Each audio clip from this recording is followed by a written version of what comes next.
Welcome. I spent decades as a city detective, where every case had a logical solution. My world was built on cold, hard facts, not ghosts or curses. Now retired, I am taking on a new kind of case. The ones people blame on the paranormal. They see phantoms, but I look for facts, because where others see the supernatural, I always find a truth far more chilling. This particular case began when the call came from the director of a city-run historical archive, a sprawling old building with towering shelves of books and a perpetual, musty odor of old paper. The director, a scholarly man, sounded less like he was reporting a crime and more like he was asking for an exorcism. "Detective," he stammered, his voice laced with pure dread. "It as the library. It as haunted, a curse, and it as claimed one of our own." The victim was a man named Mr. Finch, an archivist who was known for his encyclopedic knowledge of the archive's vast collection. He was a pillar of the institution, a man who had dedicated his life to the history hidden within those pages. He had a reputation for being meticulous, for having a mind like a steel trap, a man who could recall the exact location and contents of a book he'd only read a decade ago. But in the days leading up to his death, Mr. Finch began to change. Colleagues reported that he seemed disoriented, his mind slipping. He'd spend hours staring blankly at a page, his hands trembling, his usual sharp intellect clouded by a sudden, inexplicable fog. He'd complain of hearing faint, disembodied whispers coming from the shelves, voices he swore were trying to communicate with him through the pages of the books. But the most unsettling symptom, the one that truly terrified his colleagues, was his perception of time. He would claim that he was working on a book for mere minutes, only to find that hours had passed, a terrifying sense of time itself slowing down or skipping, leaving vast, terrifying gaps in his memory. The atmosphere in the archive, a place usually defined by its quiet reverence for history, became one of abject fear. The staff, already familiar with whispered tales of the cursed books of a long-dead, vengeful author, were convinced that the ancient books themselves were luring Mr. Finch, stealing his life force, and had finally claimed his soul. The library, a place of quiet contemplation, had become a chamber of horrors. Mr. Finch was found dead in a secluded, rarely visited section of the archive, his body slumped over an ancient tome. The official cause of death was a heart attack, but the director, seeing the terror in his staff's eyes and the unsettling circumstances, called me. He wasn't interested in the official story. He wanted to know if a curse was at work, if something had to be done to cleanse the archive before it claimed another victim. I walked into that library, and the silence was unnerving, broken only by the echo of my own footsteps. The air was thick with the scent of aged paper, leather, and the heavy, palpable weight of fear. I listened to the director and the terrified colleagues. Their voices hushed as they pointed towards the cursed books and spoke of the malevolent whispers. I heard their stories. I took it all in, but I wasn't looking for ghosts. I was looking for a pattern, a chemical cause, and a human motive. Because a curse doesn't have a schedule, but a person does. My investigation began with the cursed book Mr.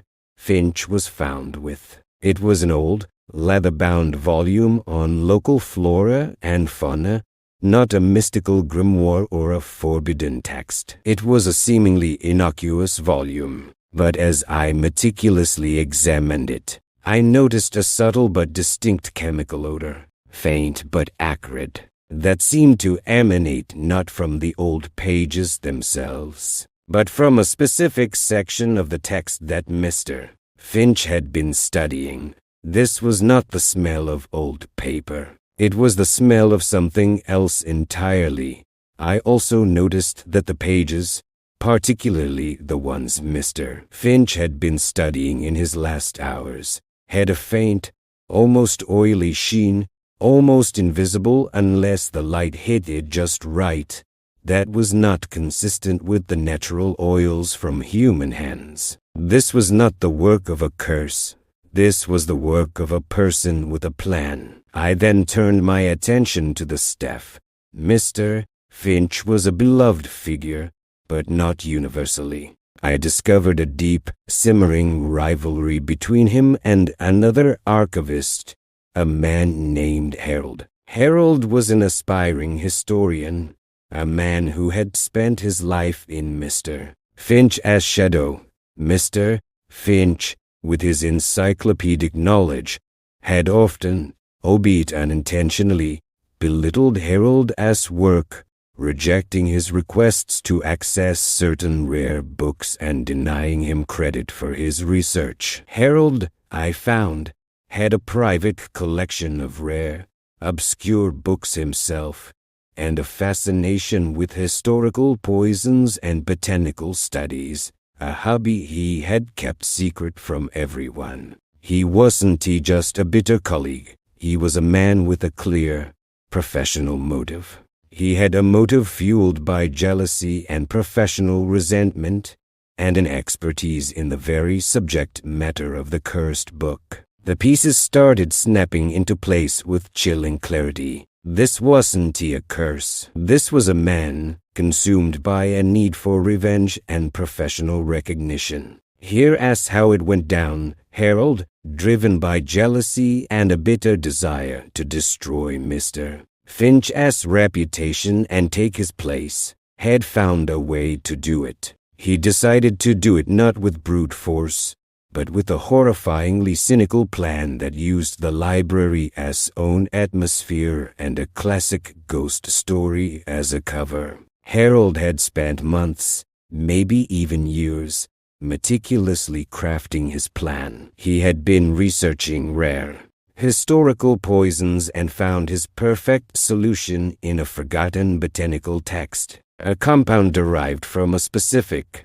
obscure plant, which, when ground into a fine, colorless powder and mixed with an old bookbinding chemical, would become virtually undetectable to any but the most sophisticated forensic tests. This poison, when inhaled or absorbed through the skin over a prolonged period, had a devastating effect on the nervous system, causing vivid hallucinations, auditory disturbances, and a profound disassociation with time. It was the perfect murder weapon, a poison that killed slowly, silently, and without leaving a trace that any sane person would find. He knew that the symptoms of the poison would perfectly align with the library's existing ghost stories, making his crime look like a supernatural event. He didn't just poison Mr. Finch, he weaponized the library's atmosphere. He knew that the deep-seated belief in the cursed books would provide the perfect cover for his true motive.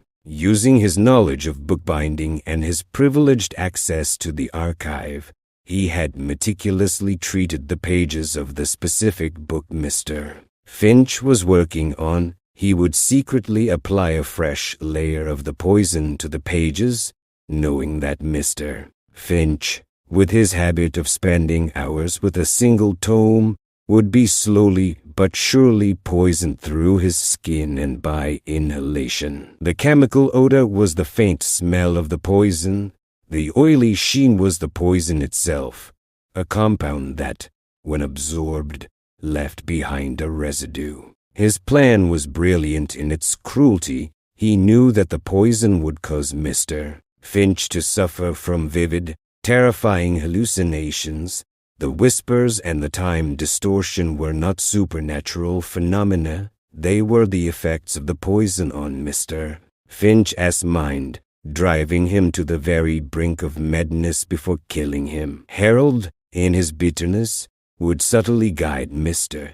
Finch towards the cursed books, knowing full well that they would be the instruments of his demise. He was a monster, but a human one, using folklore and a forgotten poison as his greatest weapon, all to take over his colleague's position. I presented my findings to the director, and together we confronted Harold. He confessed, a bitter triumph in his eyes. He admitted to poisoning Mr. Finch, using the library as superstitions as the ultimate cover. The poison was undetectable in a normal autopsy, but with the specific samples we had, the lab boys found a trace of it. He was a man consumed by jealousy, and he had used his extensive knowledge to commit a crime so perfectly tailored to the victim and the environment that no one would ever suspect a human hand was behind it. No curse,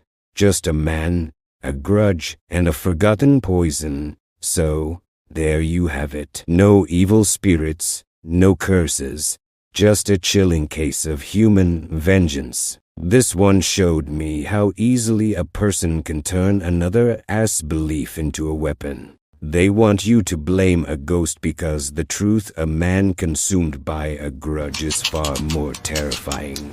This case proved that the most dangerous monsters aren't paranormal, but humans. Stay sharp.